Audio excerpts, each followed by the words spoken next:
Nous sommes le 8e jour de ce challenge et je m'aperçois que ça fait une semaine que je vous parle d'une grosse problématique dans l'élaboration d'un projet qui est d'assumer ses rêves auprès de soi, des autres, pour avoir plus confiance, être plus à l'aise, ne pas se laisser freiner par le jugement et vivre la vie qui t'inspire. Et je ne t'ai même pas expliqué ce que j'entendais par là, ce que ça signifiait pour moi et ce que je voulais te transmettre. Alors même si assumer ses rêves c'est très concret dans ma tête, je comprendrais que ça soit très flou dans la tienne, alors je ne peux pas laisser une journée de plus passer sans te l'expliquer. Salut YouTube, c'est Lexi, et dans mes vidéos j'aimerais te partager toutes les notions que j'ai apprises et qui m'ont permis à mieux me connaître, et surtout à assumer mes rêves et mes projets auprès de mes proches. Je viens tout juste de commencer ma chaîne YouTube, et pour commencer comme il se doit, je me suis lancé le challenge de réaliser une vidéo par jour pendant 30 jours. Alors si tu veux me rejoindre dans cette aventure, n'hésite pas à t'abonner. Alors déjà le terme assumer, au début il me paraissait super, mais j'ai pensé à un autre mot qui serait peut-être plus juste.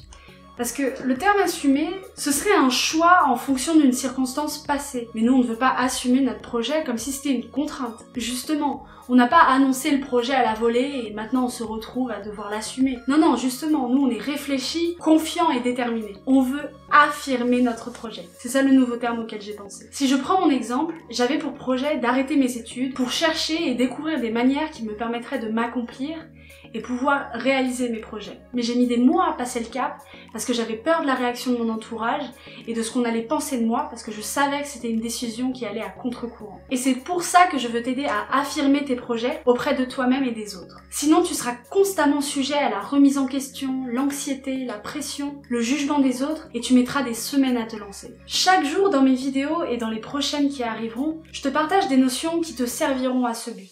Ça peut être imperceptible, surtout quand on débute. On peut se demander mais à quoi ça va me servir d'apprendre à être bienveillant pour élaborer mon projet et me lancer. Mais tu verras qu'à terme, toutes les notions que je te partage, donc la bienveillance, l'optimisme, comment ne plus avoir peur de l'échec, gérer son stress, déterminer ses objectifs, et j'en passe, tout ça te permettra d'avoir l'état d'esprit pour te réaliser, t'épanouir et affirmer tes rêves. C'est un travail sur soi qui demande du temps, mais qui je trouve est passionnant et vraiment indispensable pour atteindre tes objectifs. Mais je suis passée par là et je comprends que tu aies besoin d'un peu plus de concret. C'est pour ça que j'aimerais te partager 3-4 points simples pour que tu commences à affirmer tes projets.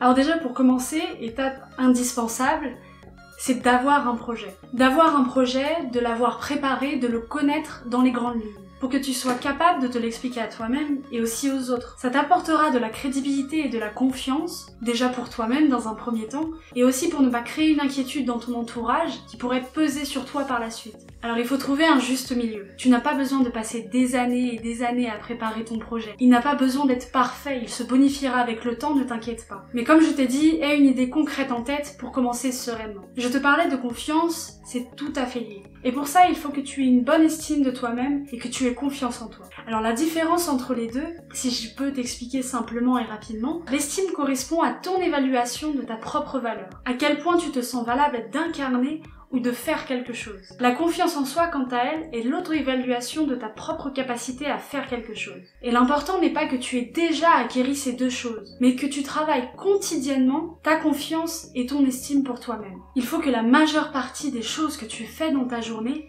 servent à ton objectif. Et rappelle-toi que tu as tout autant le droit d'essayer, d'échouer, de persévérer et de réussir. Alors un troisième point, qui malheureusement ne se fait pas en un claquement de doigts, c'est de ne plus subir le jugement des autres. Alors depuis toujours, nous grandissons dans une société où nous sommes constamment mis face au jugement. Que ce soit par les notes qu'on nous attribue à l'école, les cases dans lesquelles on nous met dès le collège, les j'aime sur les réseaux sociaux. Nous avons grandi avec cette notion de jugement et surtout on nous a appris à s'en soucier. Mais j'ai envie de te dire que nous sommes tous différents. Nous avons tous notre avis, nous avons tous nos buts, nos envies et les tiennes ne peuvent pas satisfaire tout le monde. Tout le monde ne peut pas comprendre ce que tu veux, être en accord avec ce que tu veux dans ta vie, mais c'est ta vie. C'est normal que des personnes t'encouragent et que d'autres vont se montrer réticents, mais fais les choses pour toi. Si tu es passionné, que tu as envie d'essayer un projet, lance-toi, n'hésite pas, et tu n'as que faire des jugements injustifiés. Mais les critiques constructives, ça par contre, on prend. Ça c'est bien, on aime bien. Et le dernier conseil que je pourrais te donner pour parvenir à affirmer ton projet,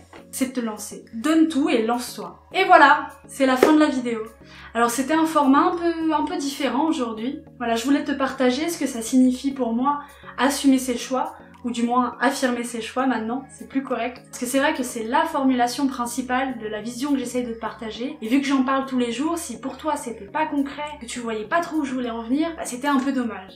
Donc voilà, je voulais revenir là-dessus aujourd'hui, en même temps te partager quelques petits trucs, mais ne t'inquiète pas, j'aurai toutes les occasions du monde pour vraiment rentrer en profondeur dans toutes les notions auxquelles j'ai pensé et auxquelles parfois je survole simplement dans mes vidéos.